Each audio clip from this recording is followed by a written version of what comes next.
रहे हैं विविध भारती।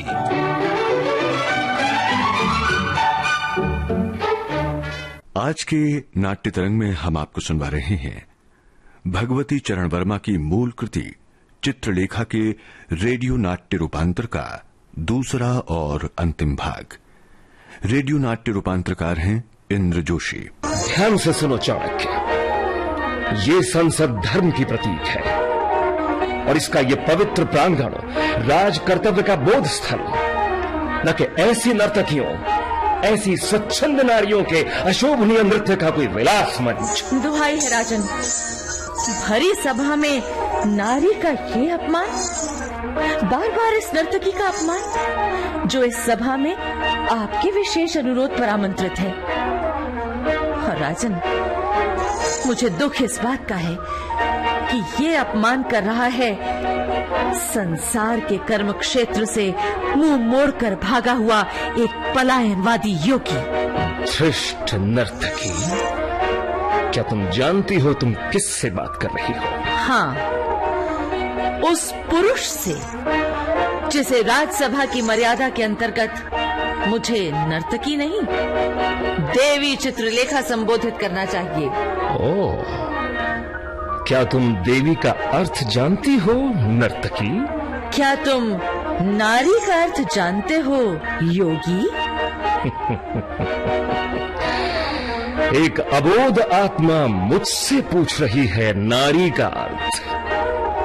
तो सुनो नर्तकी, नारी अंधकार है, नारी अज्ञान है, नारी वासना का मूल है, नारी पतन का कारण है और हर पाप की जड़। समझा तुमने? नहीं योगी, तुम्हारी ये धारणा मिथ्या है, निराधार है, क्योंकि तुम अहंकार से ही नहीं, पूर्वाग्रह से ग्रस्त एक पुरुष हो।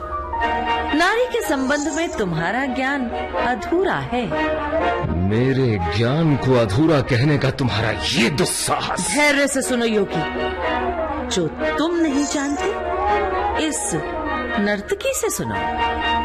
नारी स्त्री शक्ति है, क्योंकि प्रजनन शक्ति है वो, और उसकी पवित्र कोख से प्रकाश पुंज जन्म लेते हैं।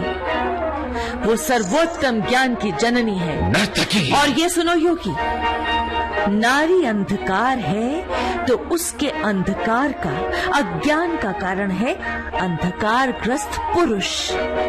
नारी पतन है तो उसका कारण है पतित पुरुष। नारी पाप है तो उसे पापमय बनाता है पुरुष। क्षमा चाहती हूँ योगी देव, मेरा विनम्र निवेदन केवल इतना ही। राजन को नारी से संबंधित ये वाद विवाद रुचिकर लगा। वो देवी चित्रलेखा के तर्कों से विशेष रूप से प्रभावित हुए और राजन अपनी ओर से देवी चित्रलेखा के सम्मान में ये मुकुट प्रदान करते हैं। देवी चित्रलेखा आगे आए और ये सम्मान ग्रहण करें। चित्रलेखा इस सम्मान के अधिकार में। इस सम्मान के लिए मैं परम श्रेष्ठ राजन की सच्चे मन से आभारी हूँ। मेरा आग्रह है कि मेरी एक विनम्र प्रार्थना स्वीकार की जाए। देवी चित्रलेखा अपनी इच्छा व्यक्त कर सकती हैं। धन्यवाद मंत्री प्रवर। हमारे संस्कारों में, हमारे नैतिक संविधान में एक योगी का स्थान सदैव सर्वोपरि रहा है, रहेगा। अतः मैं अपनी समस्त आदर भावना के साथ अपना ये विजय श्री मुकुट योगी कुमार गिरी के श्री चरणों में अर्पित करती हूँ।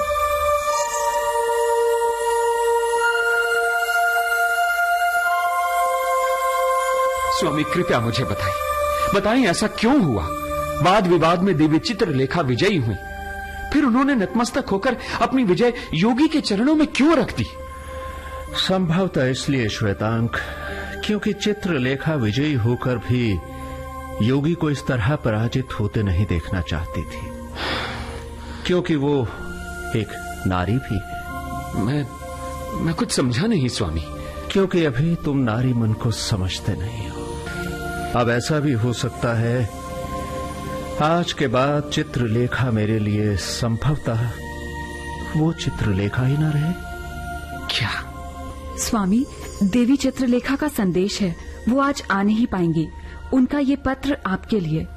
चित्रलेखा का पत्र? बीजगुप्त, उस वाद विवाद के बाद मैं किसी घोर पश्चाताप में घिरी हूँ। मैंने ऐसा क्यों किया? क्यों किया मैंने एक योगी को इस तरह निस्तेज? चित्रलेखा? बीजगुप्त, मैं तो एक नर्तकी हूँ। मुझे नारी बनकर बोलने का अधिकार ही कहाँ था। अब मैं क्या करूं? जब तक मैं किसी निर्णय पर नहीं पहुंचती, मेरा तुम तक आना संभव नहीं होगा। मुझे क्षमा करना बीजगुप्त, क्षमा करना। चित्रलेखा। तो क्या स्वामी, देवी चित्रलेखा अब यहां नहीं आएंगी? हाँ, सुन तो लिया तुमने। यही आशंका थी मुझे श्वेतांक। मुझे लग रहा था यही होगा और यही हुआ। पराजित योगी हुआ और दंडित मैं। स्वामी, मुझे अनुमति दीजिए। मैं देवी चित्रलेखा से अभी मिलने जाऊंगा और उनसे कहूंगा कि अब कहां जाओगे तुम उससे मिलने श्वेतांक? तुम बहुत भोले हो। तुम इतना भी नहीं समझ रहे, चित्रलेखा के जीवन का रथ तो इस समय योगी कुमारगिरी के द्वार पर।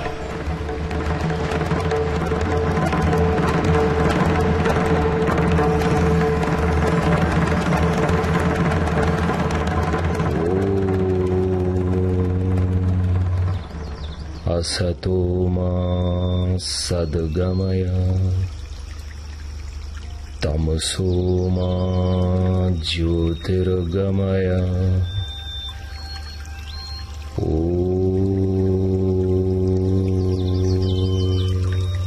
योगीराज, तुम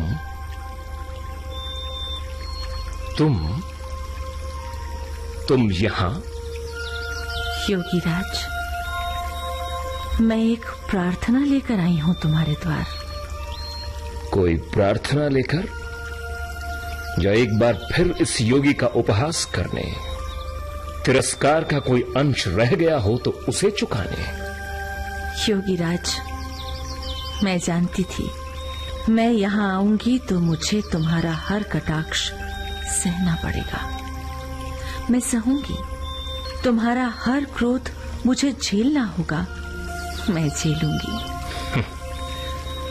अब अपना कौन सा नया रूप लेकर पुनः मेरी शांति भंग करने आई हो नर्तकी?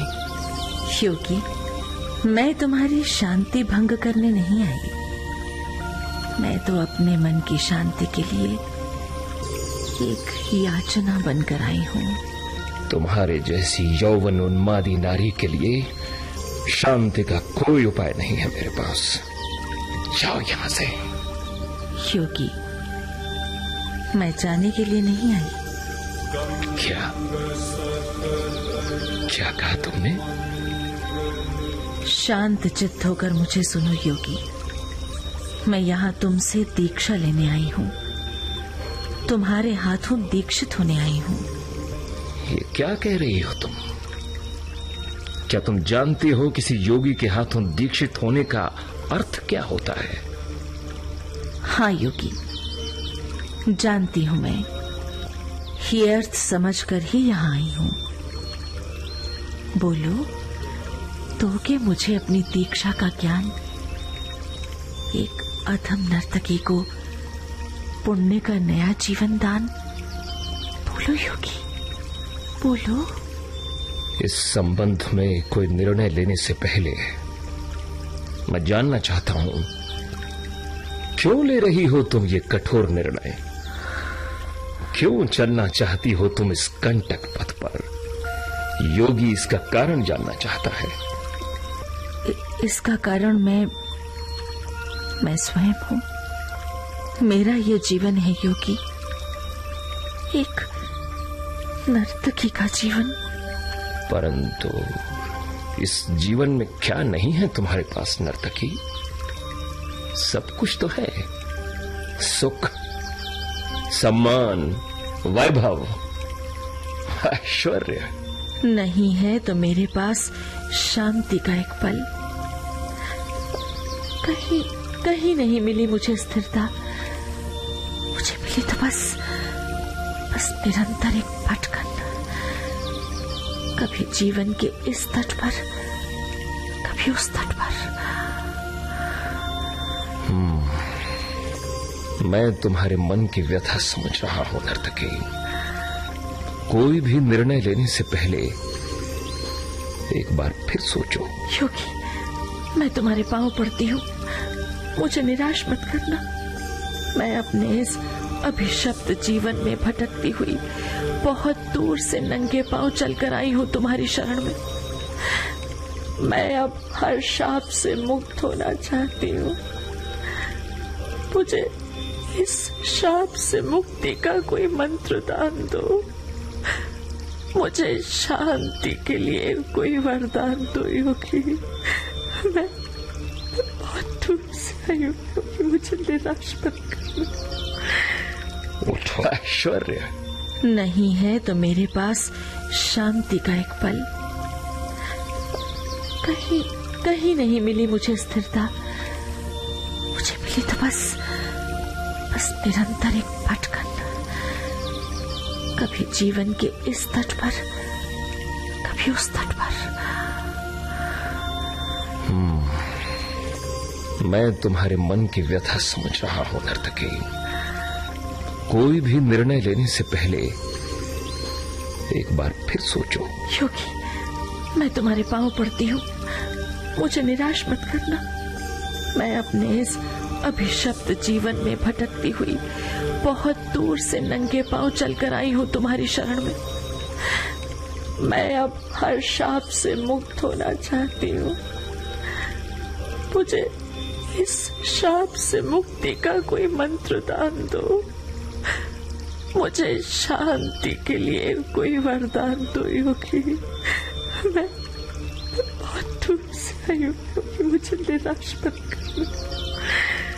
उठो, उठो चित्रलेखा, उठो। योगी कुमार गिरी तुम्हें दीक्षित करेगा। बहुत कठिन होगा, फिर भी करेगा। और इससे पहले तुम्हें अपने सभी विगत संबंधों को भूलना होगा, सामंत बीजगुप्त को भी। वो रहा तुम्हारा आसन।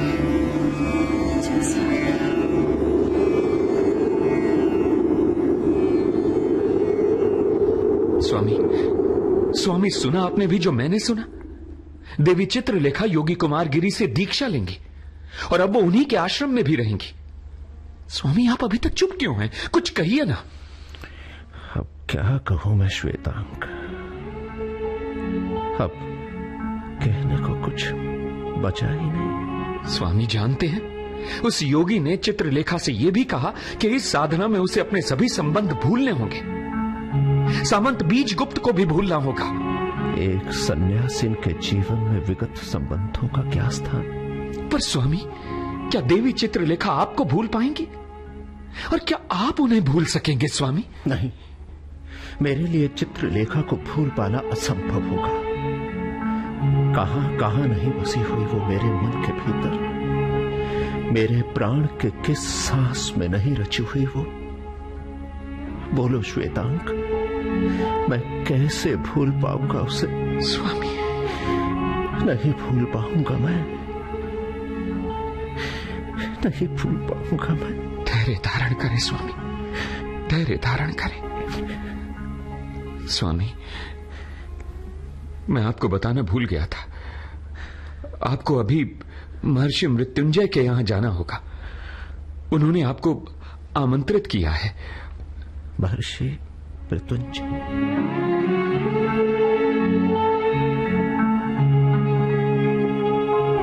प्रणाम महर्षि। आओ बीजगुप्त। मैं जानता हूं बीजगुप्त, चित्रलेखा के दीक्षा संबंधित निर्णय से तुम्हें गहरा आघात लगा होगा। फिर भी क्या महर्षि? क्योंकि मैं जानता था बीजगुप्त कि तुम्हारे इस उन्माद और आवेग भरे जीवन में एक दिन ये मोड़ आना ही था। जल्दी आ गया। शुभ हुआ। शुभ हुआ? ये आप क्या कह रहे हैं महर्षि?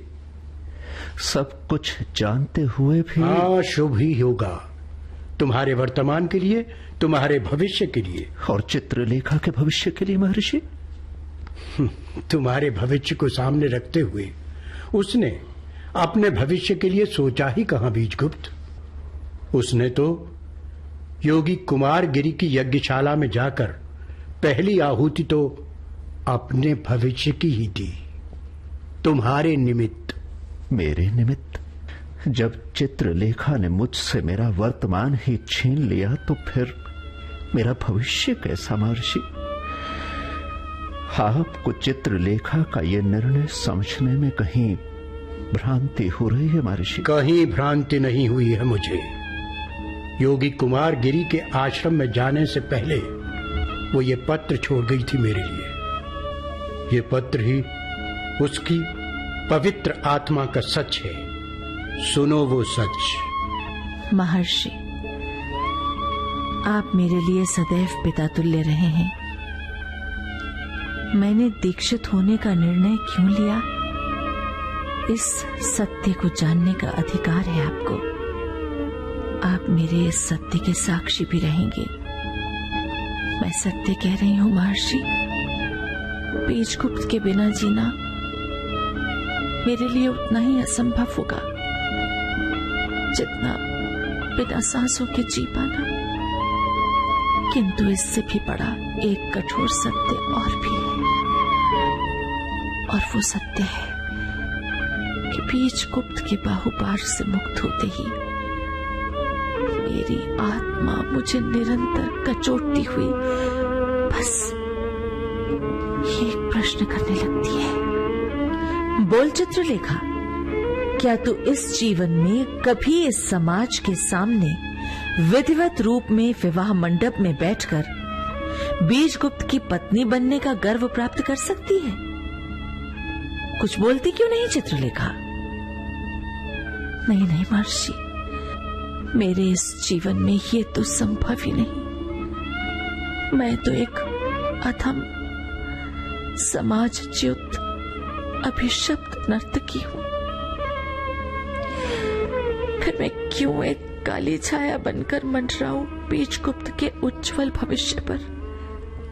मैं क्यों न छोड़ दूं उसके लिए ये खुला आकाश और ढूंढ लूं अपने लिए उससे दूर एक नया संसार। इसलिए मैं यही सत्य है उसके निर्णय का और मेरे जीवन का सत्य महर्षि। तुम्हारे लिए सबसे बड़ा सत्य यही है कि अब तुम विवाह करो और एक सामंत की गरिमा के अनुकूल व्यवस्थित ढंग से जियो। विवाह महर्षि, जीवन के इस मोड़ पर, इसी मोड़ से तुम्हारा नया जीवन शुरू हो, इसके लिए मैं अपनी ओर से अपनी सुकन्या यशोधरा के विवाह का प्रस्ताव तुम्हारे सामने रख रहा हूं। और क्या महर्षि, तनिक सोचिए, क्या मैं अब विवाह के योग्य रहा भी हूं? क्यों नहीं, हर तरह से तुम योग्य हो बीजगुप्त। और यशोधरा एक संत की पुत्री है और एक सामंत की पत्नी बनने की हर योग्यता है उसमें। कहो, कोई संदेह? नहीं नहीं महर्षि, इसमें कोई संदेह हो ही नहीं सकता। अब रात्रि भर यहीं रहो, विचार करो, और अब निर्णय तो तुम्हें ही करना होगा बीजगुप्त। अब मैं चलता हूं।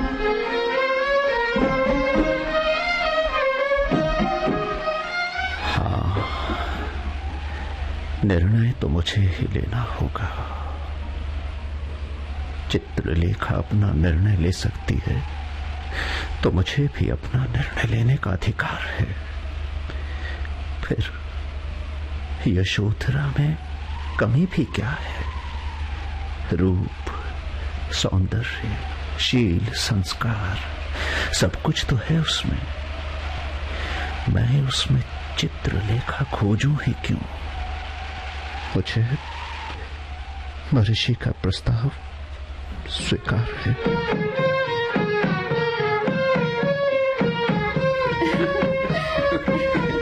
क्या श्वेतांग और यशोधरा एक साथ, कभी हंसते कभी चुप, अब एकाएक गंभीर।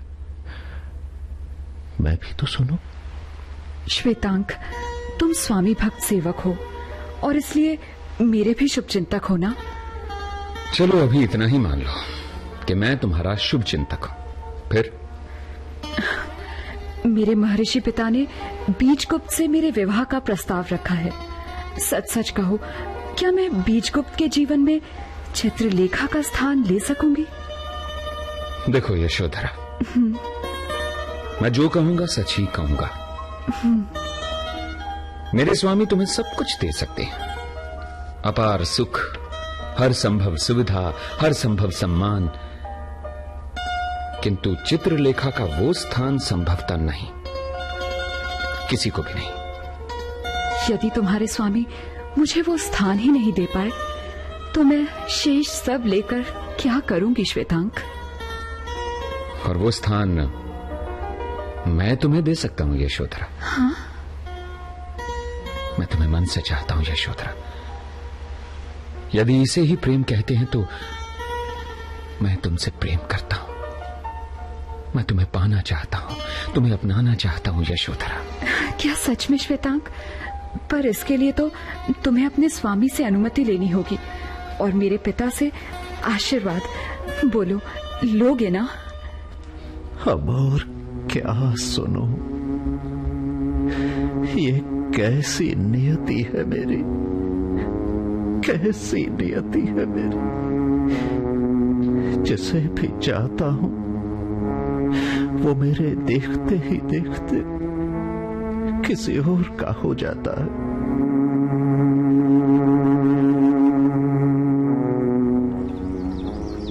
श्वेतांक, तुम कहो, कैसे हो तुम? कैसे हैं तुम्हारे स्वामी सामंत बीजगुप्त? क्या बताऊं विशाल देव। हाँ? देवी चित्रलेखा के जाने के बाद तो मेरे स्वामी की जैसे जीवन दिशा ही बदल गई। और देवी चित्रलेखा के आने के बाद मेरे स्वामी योगी कुमार गिरी की दिनचर्या ही बदल गई। योगी का ध्यान तो अब आठों पहर चित्रलेखा पर ही केंद्रित है। क्या? प्रतिपल जैसे उसके आसपास ही मंडराते हुए। एक योगी होते हुए भी? देखो योगी आ रहे हैं। मैं तो चला।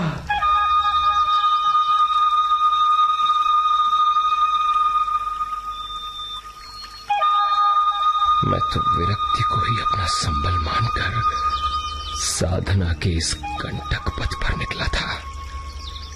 मैंने हर तप किया, हर व्रत का पालन किया, पर ये क्या? ये चित्रलेखा के लिए अब मेरे मन में इतनी आसक्ति। क्या मेरा पुरुष मन जीत गया? मेरा योगी धर्म हार गया?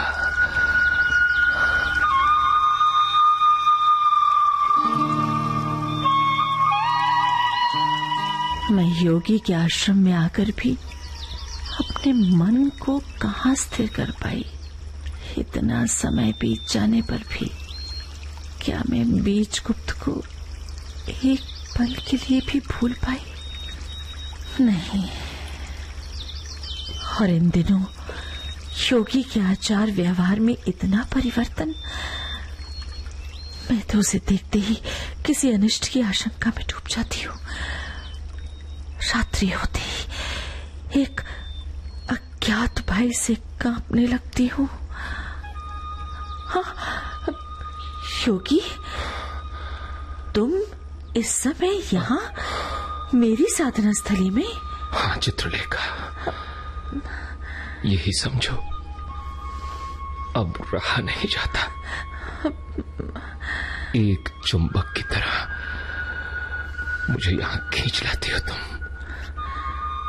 और मैं चला आता हूं। तुम योगी हो, योगी को ये भाषा शोभा नहीं देती। तुमने एक योगी को योगी रह नहीं कहा दिया चित्रलेखा। मैंने कब तुम्हारी साधना में बाधा डाली? तुम्हारी इस मनस्थिति का कारण मैं नहीं। इसका कारण तुम हो, केवल तुम ही हो, क्योंकि तुम एक स्त्री हो। और तुम्हारे आने के बाद मुझे पहली बार यह आभास हुआ कि मैं पुरुष हूं। मैं एक पुरुष भी हूं। और मैंने पहली बार ये जाना कि पुरुषोचित इच्छाएं, कामनाएं और वासनाएं क्या होती है। बस योगी, बस बस, इसके आगे एक शब्द भी और नहीं। नहीं चित्रलेखा, अब मैं पुरुष बनकर बोल रहा हूं तो मुझे बोलने दो। प्रकृति ने तुम्हें स्त्री का रूप दिया और मेरे आश्रम में भेजा तो मेरे ही निमित्त। अब मेरी इच्छाओं की पूर्ति तुम्हें ही करनी होगी। योगी वहीं खड़े हो अपनी सीमा में। अब यही तो संभव नहीं है चित्रलेखा। विशाल देव! विशाल देव यह नहीं है। वो बीजगुप्त और यशोधरा के विवाह में भाग लेने गया है। तो सच कह रहे हो योगी? हाँ, बीजगुप्त का विवाह? सच कह रहा हूं चित्रलेखा। मेरे जीवन की इस रात को मथुरात्रि बनने दो। विशाल देव नहीं आएगा। मैं आ चुका हूँ। आ चुके हो तो देखो अपने स्वामी को। पतन की कगार पर खड़े अपने स्वामी को देखो। पुण्य का दावा करने वाले अपने स्वामी को पाप की सीमा तक जाते हुए देखो। तुम यहाँ कैसे विशाल देव? मैंने तो तुम्हें बीजगुप्त और यशोधरा का विवाह संपन्न होने तक रुकने को कहा था। कैसे रुकता स्वामी? बीजगुप्त और यशोधरा का विवाह वहाँ होता तो रुकता ना। विवाह तो बताओ ना, क्या हुआ वहाँ? क्या हुआ? जब मैं वहाँ पहुँचा तो वहाँ दृश्य ही कुछ और था। इस समय कैसा प्रस्ताव मेरे सामने रख रहे हो बीजगुप्त?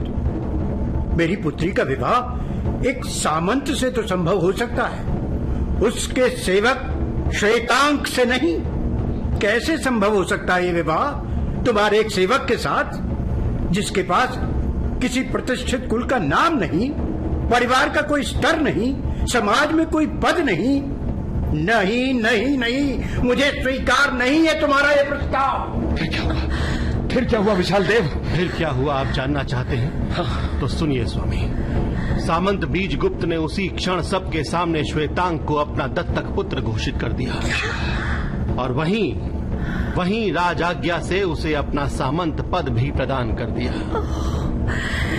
इतना बड़ा त्याग श्वेतांक के लिए?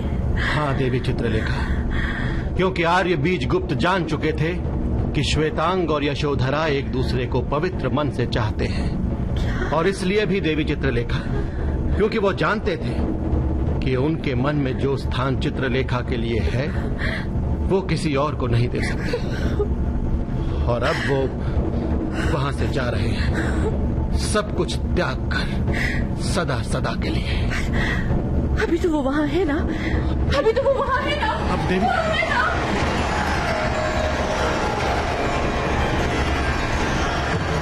रुको बीजगुप्त, रुको, मेरे आने तक तो रुको बीजगुप्त।